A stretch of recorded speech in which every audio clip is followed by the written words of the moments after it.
إن الله هو الرزاق قال ذو القوة المتين، عبر بالرزق سياق القوة والسلطنة والعظمة والسيطرة، بمعنى أن قضية الرزق إلا أعطاها لك ربي ما كاينش اللي يقلع لك.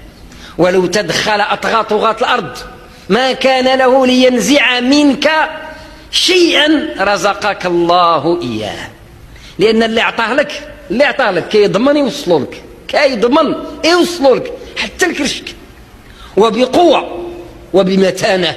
إن الله هو الرزاق ذو القوة المتين سبحانه جل وعلا. ولذلك عمر العبد إلى دار مد يدو الأسباب التي أمير بها، ما عمره ما يخاف من مسألة الرزق نهائيا. راه ما يوصلك إلا داك الشيء اللي كتب لك الله سبحانه وتعالى، وما ينقصك إلا ذلك الشيء اللي الله تعالى ما دارولكش وما كتبوا.